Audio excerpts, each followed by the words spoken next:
Education is what's important. Training, preparation for the expected. Education, preparation for the unexpected. Good morning, Team Krulak community, and on behalf of Marine Corps University, the Marine Corps University Foundation, and the Krulak Center for Innovation and Future Warfare, welcome back to the Broadcast, our series designed to connect the worlds of the warfighter and PME with the best in innovative and creative thought.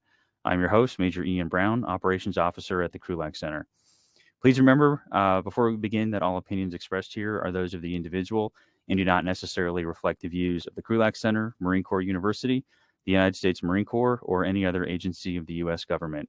So in today's episode, we return the focus of our series to Russia's invasion of Ukraine, which has been a focus area for us for really the last 2 months since it became pretty obvious that it was going to actually happen. However, as Russia's military and political goals for its invasion continue to be frustrated on the ground, there's been increasing discussion over the possibility and potential means of employment for unconventional weapons. The Russian nuclear arsenal has naturally been a part of this conversation, especially its large inventory of tactical nuclear warheads. Today, Dr. Lasha Tchantouridzé will provide an overview and analysis of Russia's nuclear options in the context of its broader objectives in Ukraine. Dr. Tchantouridzé is a professor and director of the graduate programs in diplomacy and international relations at Norwich University. He is also a Davis Center Associate, Harvard University, Boston, Massachusetts. He's a research fellow for the Center of Defense and Security Studies at the University of Manitoba in Winnipeg, Canada, and advisory board member of Peace and War Center at Norwich University.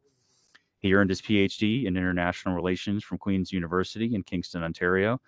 His research interests are the intersection of diplomacy and force in international politics, and his academic publications are in the areas of geopolitics, Russian foreign policy, Canadian foreign policy, the Arctic, the Black Sea Basin, international politics in the Caucasus, and NATO-Russia relations. So, sir, we're very pleased to have you here, and I'll give a shout out to Norwich University and Dr. David Ulbrich there, who's one of my mentors from the university. Appreciate him making the connection and creating the opportunity for you to come speak to us. Thank you, and turn it over to you. Thank you, Major Brown. Thanks for having me. It is my pleasure to talk about this very important subject that is that concerns nuclear weapons, specifically those that the Russian Federation currently possesses and occasionally threatens to use. So my argument for this talk is very simple. The context of the war, the current war with Ukraine, which Moscow sees in a broad context. They don't see this as a localized conflict, but they see themselves in conflict with the West, specifically with NATO. In this context, they are more likely to use nuclear weapons than ever before in history. There are significant political, legal, military, ideological factors that contribute to this. And a corollary to this argument is that the only power currently in the world that can deter Russia from using nuclear weapons is the United States. However, for reasons that we'll talk towards the end of this presentation, the United States is not ready effectively to deter Russia from employing nuclear weapons. Some preliminaries, which I think are very important because there is still a lot of confusion in mass media, in scholarship even, about conflating the Russian Federation with the Soviet Union. Russian state, as it exists today, is not the same as the Soviet Union that we knew from the 20th century. The current state of Russian Federation is about 75% of the landmass that the Soviet Union occupied, and about 50% of the population it inherited from the Soviet Union. Ethnic Russians, in fact, were a minority in the Soviet Union. They were about 40% of the population. But most importantly, and this is where this confusion comes from, legally, ideologically, or politically, the Russian state never owned the other states in the Soviet Union. Legally, it was and politically, it was a union of three republics. Each of the republics had sovereign rights within the Soviet Union. So the idea conflating and identifying Russia with the Soviet Union is a Western idea, actually. It never changed since the times of the Russian Empire. The Soviet Union was frequently and almost exclusively referred as Russia. It was not so in the Soviet Union. It was not politically correct or ideologically acceptable to identify Russia with the Soviet Union inside the Soviet Union during the Soviet times. However, more recently, the Putin administration picked up this Western idea of Russia being the owner of the former Soviet space, and they have adapted it for their ideological reasons. So the rhetoric that we hear today that comes out from Moscow, that it's a Russian land, the former Russian territory, referring to Ukraine, is based on the idea that Russia at some point owned that land, which historically is not correct. So it's a false construct. So when I'm speaking about Russia, I'm referring to the Russian state as it exists today, and when I'm speaking about Soviet Union in this presentation, I'm specifically talking about the Soviet state, which no longer exists. One of the successors of that state is the state of Ukraine, and the other obviously is the Russian Federation, alongside with 12 other or 13 other union states. For the purpose of this presentation, it is important, however, to remember that the Russian state inherited all nuclear weapons and delivery systems from the Soviet state, not originally. Some of those ended with other states, such as Ukraine, Belarus, and Kazakhstan. Belarus and Kazakhstan willingly gave up their own nuclear arsenal, transferred them to the Russian Federation at the insistence of the United States and other Western states. The US at the time wanted Russia to inherit all nuclear weapons of the Soviet state. Ukraine was reluctant, but finally it agreed to relinquish its own nuclear arsenal and transfer all them to Russia in exchange for a memorandum that promised some sort of security to the Ukrainian state, the so-called Budapest Memorandum. It provided assurances. Assurances are at the very low level of international guarantees of security. I'm suggesting that the current leadership in Moscow of the Russian state is more likely to use nuclear weapons than the Soviet leadership ever was. And there is a major difference between the styles of leadership between the current Russian state and the old Soviet state. The old Soviet state had a collective leadership.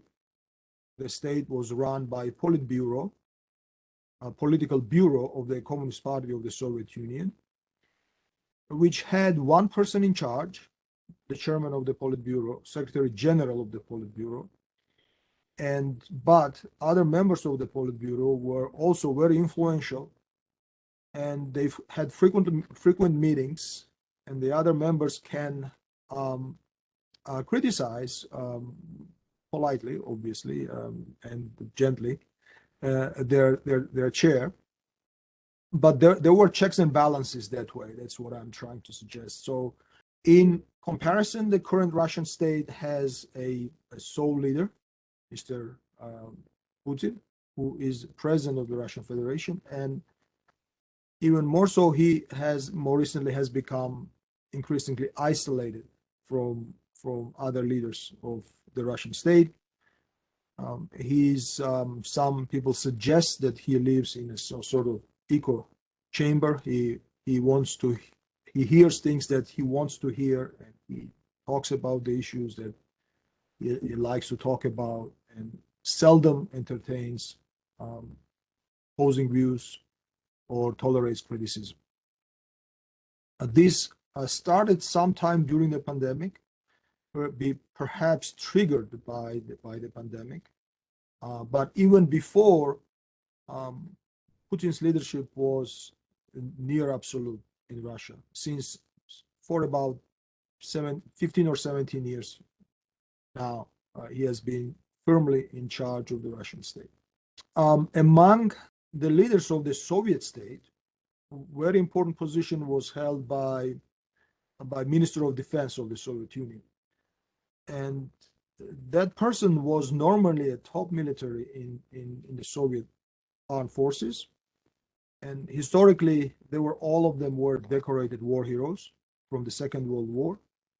And they had immense authority and trust among the armed forces of the Soviet state. So among the generals, and they enjoyed trust, and they were recognized leaders. So people followed them, and people believed what they said, and they trusted their judgment. And as individuals of immense influence and prestige among their own peers, ministers of defense of the Soviet state were acted as another check on political leadership when it came to decisions of war and peace. Obviously, without the agreement of Soviet defense ministers, and oftentimes the chairmen of KGB, Soviet leadership seldom took any decisive action against neighboring states, especially in relation military action towards neighboring states. So they had to be on board. In contrast, the current Russian state has no professional military in charge of the armed forces of the Russian Federation. Although the current defense minister, Sergei Shoigu, who wears a military uniform, he is not a professional military. He's an engineer by education. He spent most of his time in reserve, and he never served. He has no military education or training. Most able-bodied Russian males are in reserve, and those who are in government service, they advance in ranks as they advance in government positions. Minister of Defense before him was an accountant, Mr. Sergikov. And that is also change instituted by Mr. Putin about 15 years ago, when he started replacing professional military people in charge of the Russian armed forces with his close associates or functionaries. And these people have no following, no influence in the armed forces, and in military matters, they are fairly incompetent, as has been manifested now by the developments in Ukraine. The Russian armed forces for the first month of the conflict were essentially leaderless. They didn't know what they were doing and what their objectives were, and they had very poor guidance and logistical support.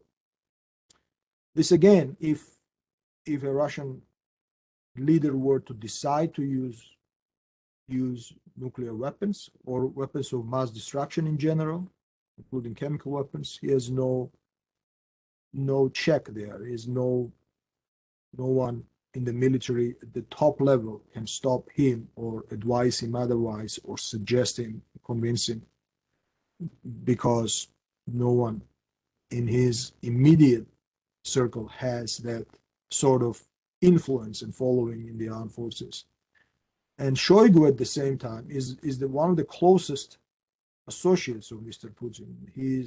They are hunting buddies. They both do fishing trips together and they hunt together, but in terms of military strategy or international relations, Shoigu is essentially incompetent.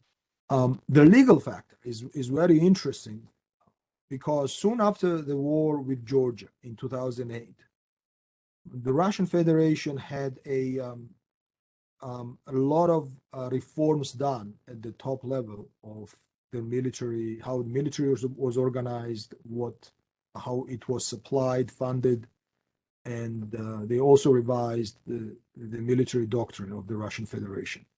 And the military doctrine of the Russian Federation has a legal weight in Russia. It's a law of the land. So a discussion started early in 2009, and the draft of this law was published, and the person in charge of adopting or heading a committee that created this new legal document was Mr. Patrushev, who is an old KGB friend of Mr. Putin. And Mr. Patrushev has been linked historically with all sorts of atrocities, assassinations, and terrible things that the Putin regime has done over the years.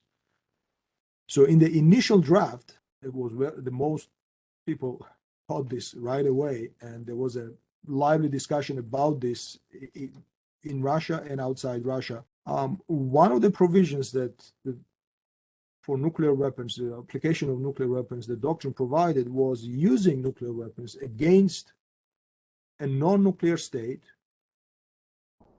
and in a non-nuclear conflict.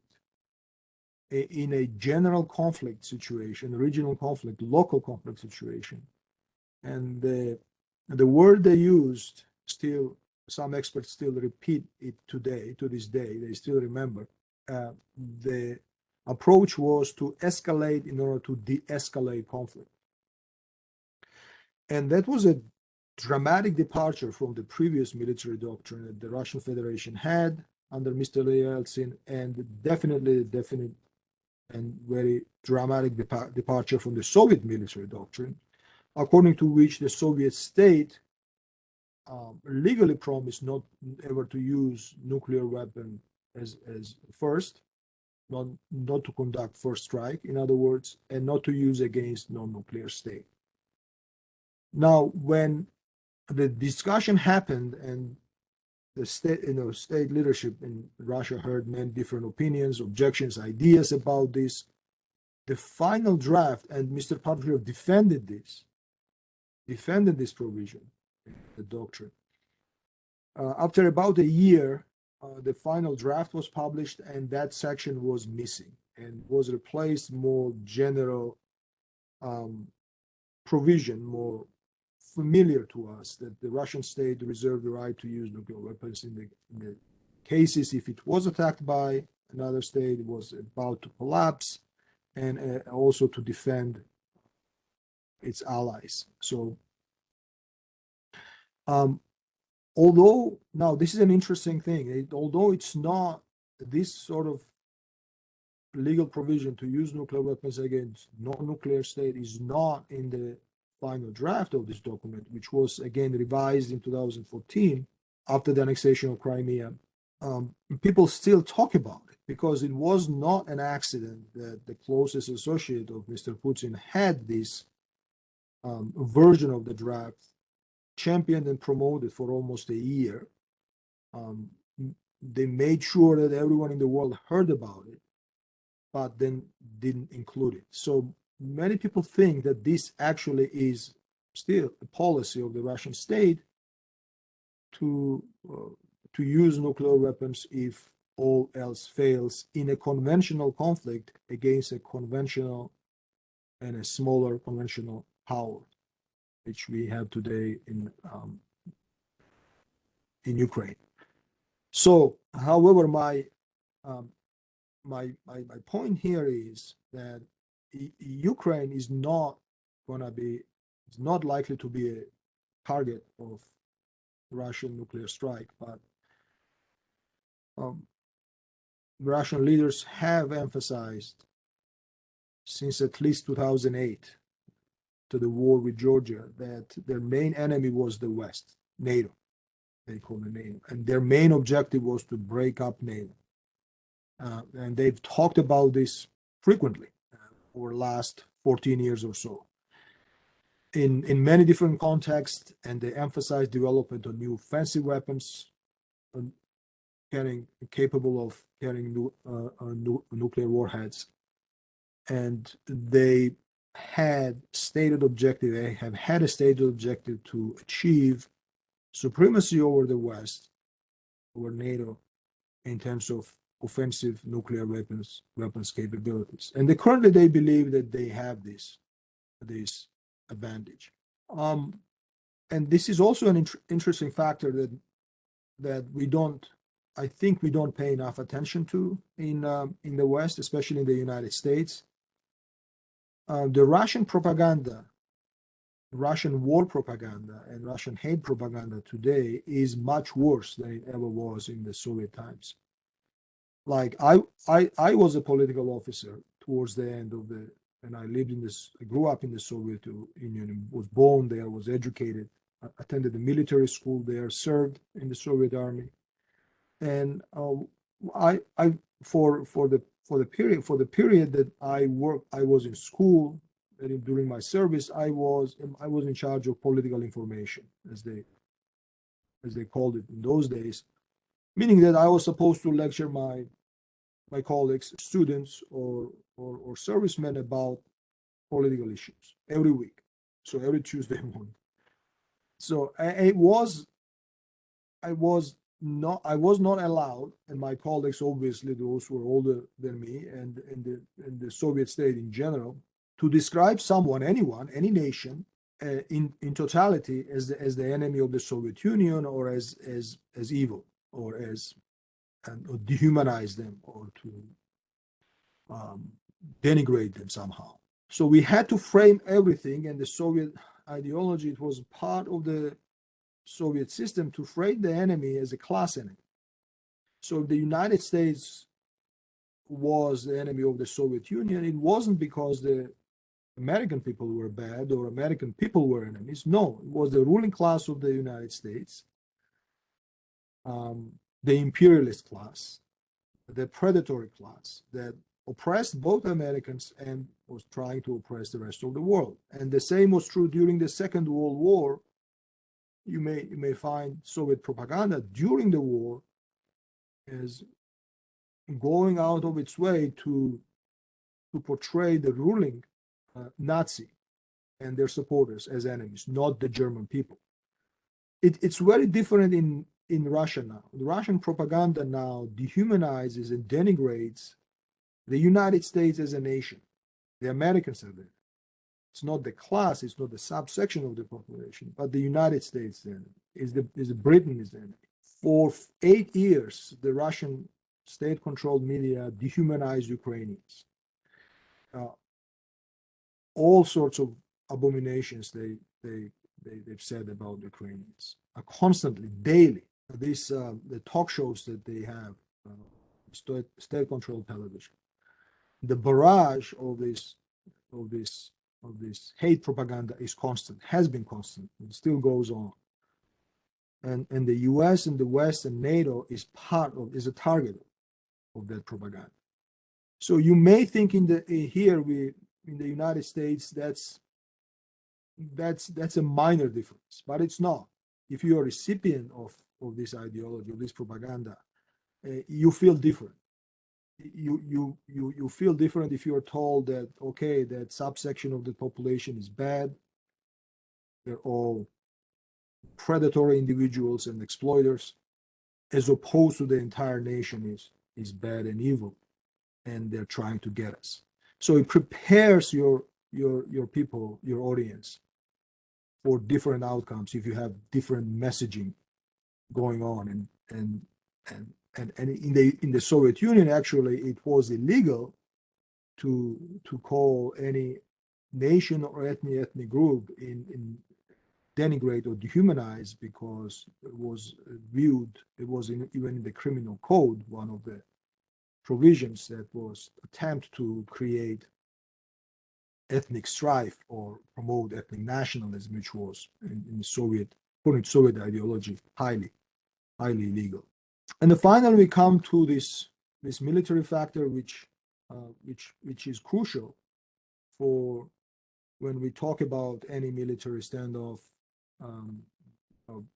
balance of power, balance of threat. And in the context of nuclear weapons, it's not the balance of power. It's not who owns what and what quantities and so forth. It's the balance of threat. Whose weapons are and whose delivery systems and arsenal is more threatening and potentially can be used to defeat the other side. We hear today about these tactical weapons that the Russian Federation has amassed. By the way, the difference these days, difference between tactical strategic weapons is purely formal. It doesn't exist. We use that word because we inherited that terminology from the Cold War. The currently treaty that regulates the number and the type of nuclear weapons between the United States and the Russian Federation only affects strategic weapons. Those are land-based ICBMs, sea-based SLBMs from intercontinental ballistic missiles launched from submarines, and heavy bombers, long-range aviation. It does not.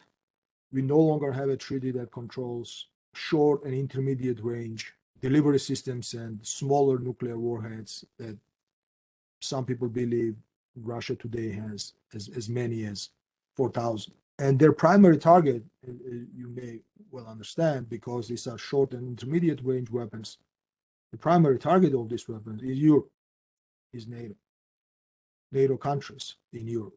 So those are non-treaty weapons. Those are weapons that are not counted in currently existing treaties. There was in existence a treaty about intermediate nuclear forces signed by Mr. Gorbachev and Mr. Reagan in the late 1980s, which disallowed and put stricter control on such weapons, but Russian Federation has been in violation of this treaty for a number of years after Mr. Putin took over. And the United States finally withdrew a couple of years ago from the treaty because it no longer made sense. So the Russian stated objective, is to break up NATO.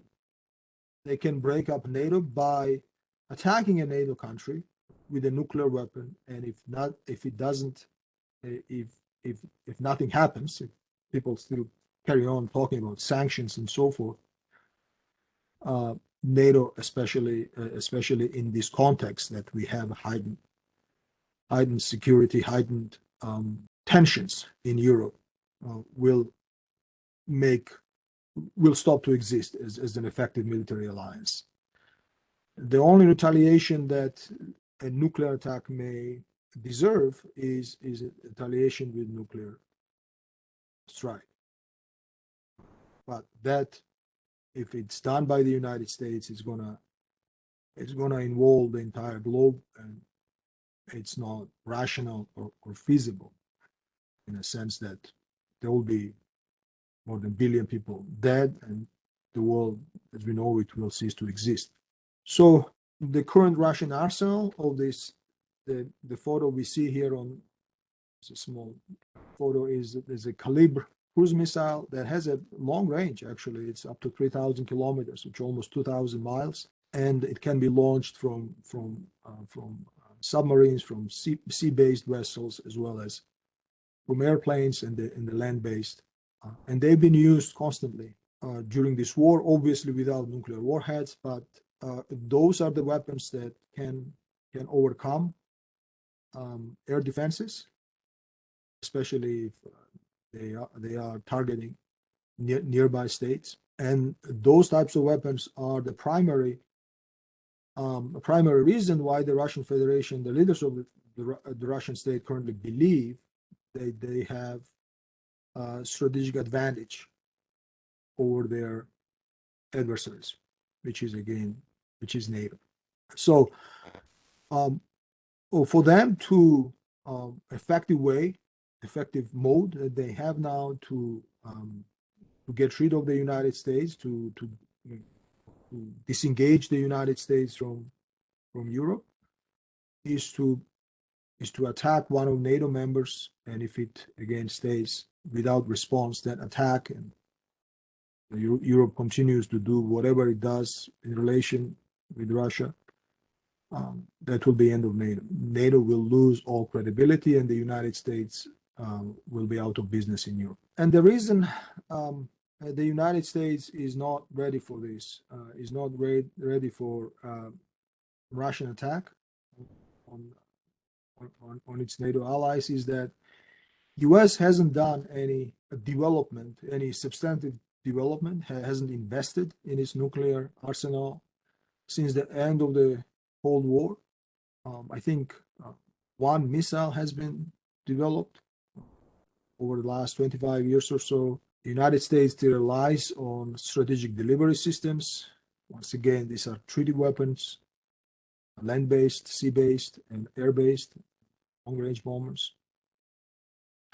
And they're not sufficient to deter the so-called tactical application of nuclear weapons. And the Russians know this.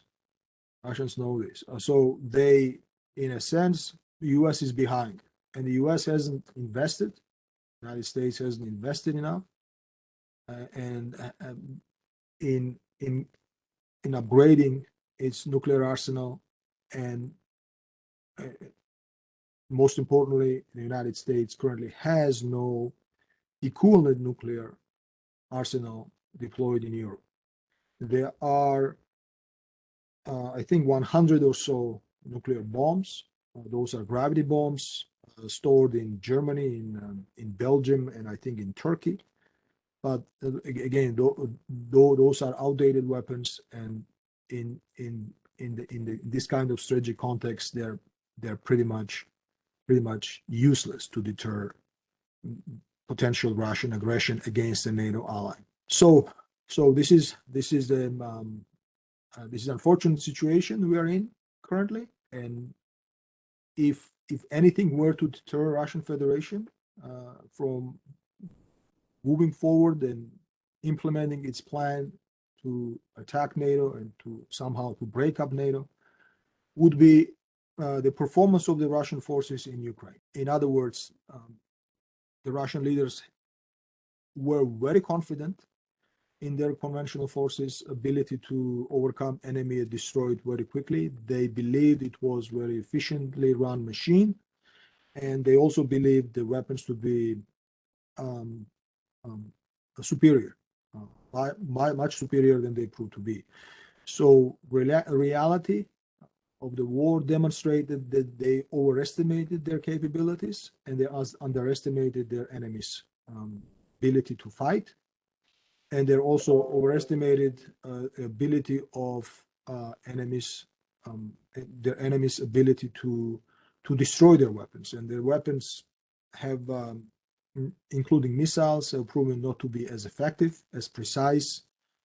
The conventional weapons, conventional equipment, especially tanks, turned out to be defective, defectively designed, and the military leaders largely incompetent, those who were deployed to fight Ukrainian forces.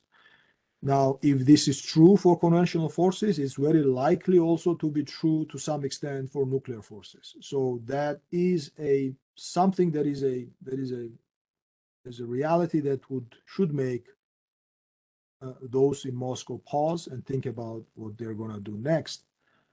Because if you overestimate your capabilities, your nuclear capabilities, and underestimate your enemies, your adversaries' capability to respond, that's going to be one hell of a mistake to make. That's going to be your last mistake to make.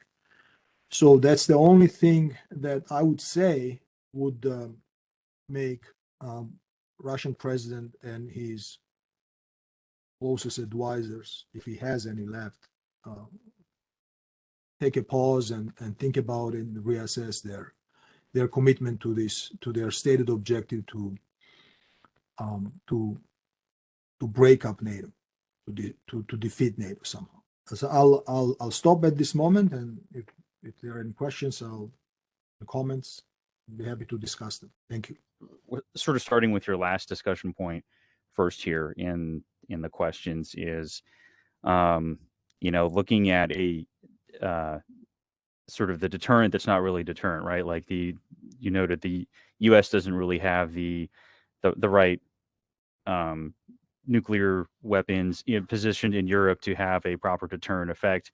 And, we do have obviously strategic, global reach ones if we available, but we know that if we use that just sets off, World War III, kind of like you said, that starts off a global exchange.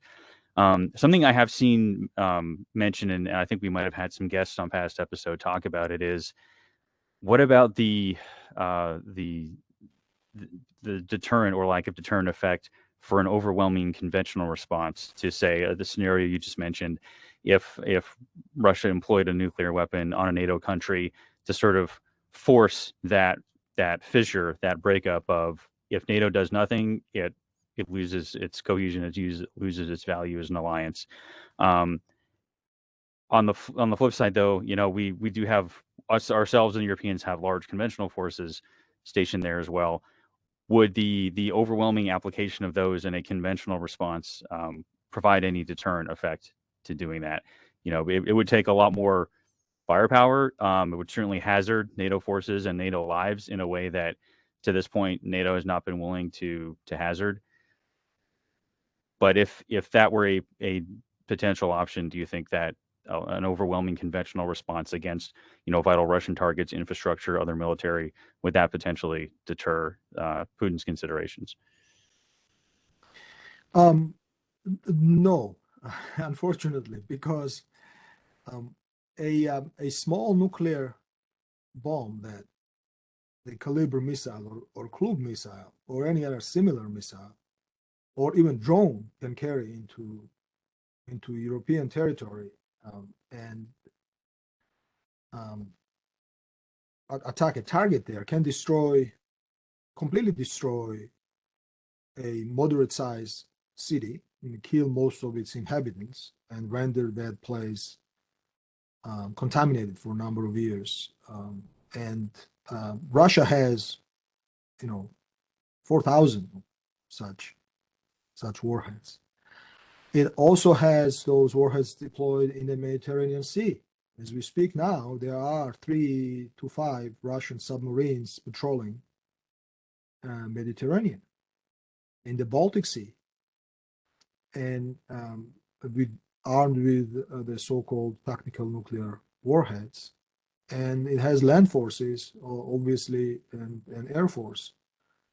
So it has surrounded Europe with this nuclear arsenal. And to respond in a conventional sense, yes, you can respond in a conventional sense, but Russia is a huge country. It occupies the 1/8 of the global landmass, 1/8 of the planet's land. No conventional force is able to destroy Russia completely. That's impossible. That probably will take the entire world to do that for a number of years. While nuclear warheads can destroy a city every 15 minutes, and you have to stop somewhere. If you're willing to trade cities for some infrastructure in Russia, that makes no sense. It makes no political sense or strategic sense. Okay, thank you. Yeah, no, the geography is definitely a massive factor in that. So I want to, I got a question here that I'm just asked the guest or the audience member for a little bit of clarification on before I ask it. But before we get to that, going back to, you mentioned at the very beginning as well, that Ukraine was probably not a likely target for Russian nuclear warheads, as the ultimate goal is the for those particular weapons is the fracturing of NATO. So we're now watching on the ground sort of the shift that everyone is seeing of Russian forces reorienting on the Donbass region to see if they can achieve some sort of lower objective there in a way that they have not been able to in the opening weeks of the war. But say they're frustrated there as well. that, whether it's an encirclement or taking some key cities, they just don't get to that point, and they continue to expend and attrite their own lives and their own equipment. Do you think that still keeps nuclear weapons in Ukraine off the table for Putin? Would he settle for a political or I'm sorry, come back to peace negotiations for something smaller? Do you think he would just leave his conventional forces there to keep grinding away? Do you see sort of no condition in which he would use those, or would he potentially look at chemical weapons rather than in Ukraine rather than nuclear weapons? Yes, chemical weapons actually have military application, especially in urban areas. It makes military sense, strategic sense to use those. Urban large cities, Russia has not enough manpower or time or resource to fight street battles in large urban areas. We've seen this in Kharkiv, in Sumy, and they changed their mind when it came to attacking Odessa, for instance. However, nuclear weapons, no, I don't think it makes sense for them to use nuclear weapons in eastern Ukraine, specifically because they want to control it. They want to keep it. They want to keep Luhansk and Donetsk regions and have a land connection, land border with Crimea. That's their military objective now. And once they reform, if they have enough manpower and enough competent people, they could go to their textbook battle plan, assemble battle groups, and go into attack Ukrainian defenders in waves. Russians call it echelons. And they have a battlefield commander. They can just resort to conventional warfare. What they've done until now was I don't know what they did until now, because they had no battle groups, they had no battle plan. They just rode in to Ukraine as like tourists on tanks, which was very strange. But they can move Ukrainian forces back. It may take a few weeks, a few months, but they can do it. So once they've done it, they can call it a victory, right? However, they're still facing Western sanctions. Western sanctions are not likely to go away, and Russia can sustain these sanctions for a couple of years, but not longer than that. And sanctions could be another reason why they may decide to attack NATO. So the current situation, Ukraine current strategic situation does not call for application. If Ukraine were the enemies, they wouldn't use nuclear weapons at all. That makes no sense, since they want to keep the part of the country they are now fighting for.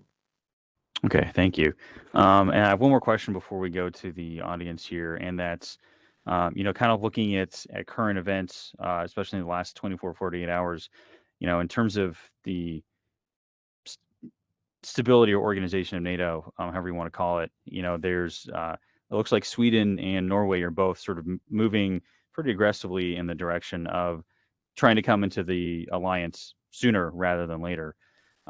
So it kind of raises the question of, Putin seems to have miscalculated a number of things in this conflict. One of those things being potential, European unity, and as well as sort of the unity of NATO response at this point, which is sort of providing weapons but not providing anything else. But however, if his goal was to sort of drive a fissure into NATO, the fact you have more countries trying to get in there as fast as they can seems to sort of be moving in the opposite direction of what he wanted to achieve.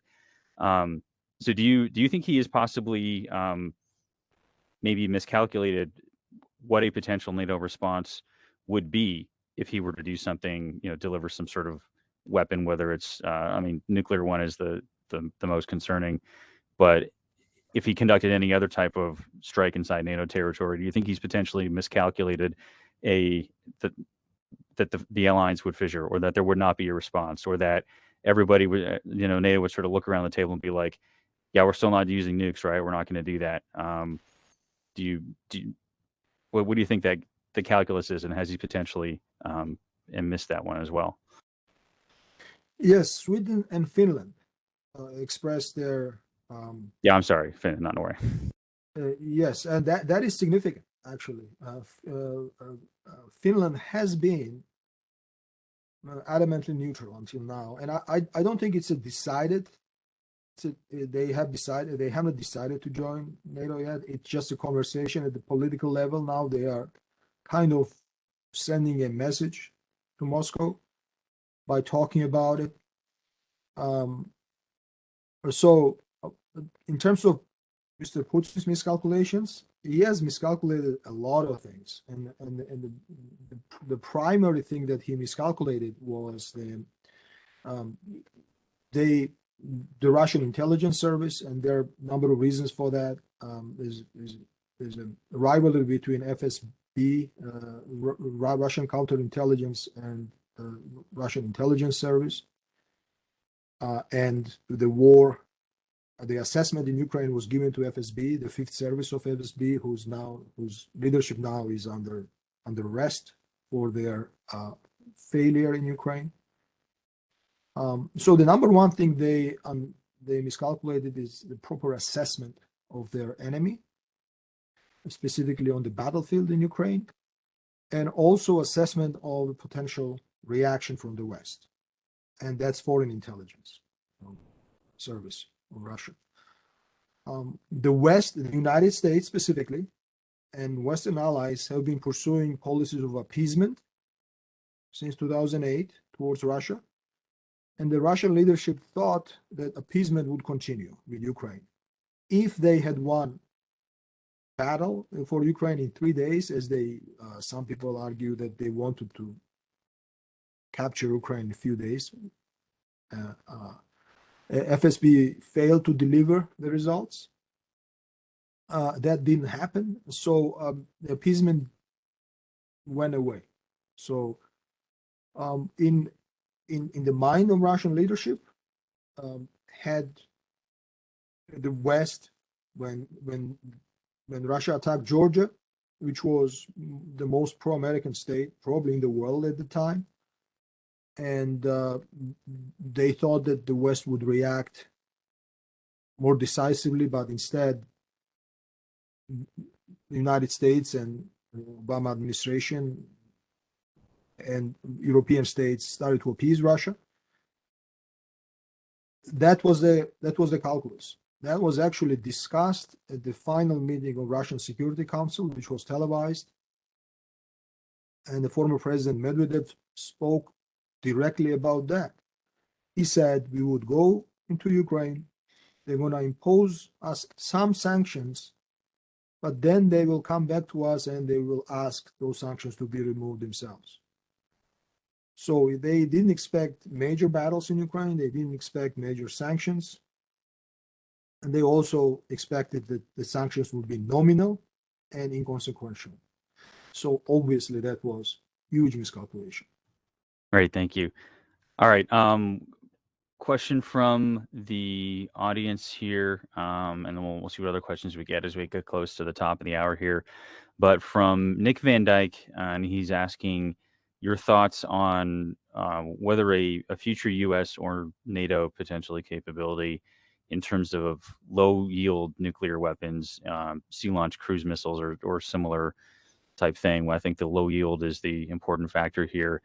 Not something that is necessarily a capability by right now, but if say the conflict in Ukraine is frozen for a year or so, or long enough that can be developed, do you think that would add a new deterrence factor to Putin's nuclear calculus? Absolutely. It will definitely contribute in a positive manner.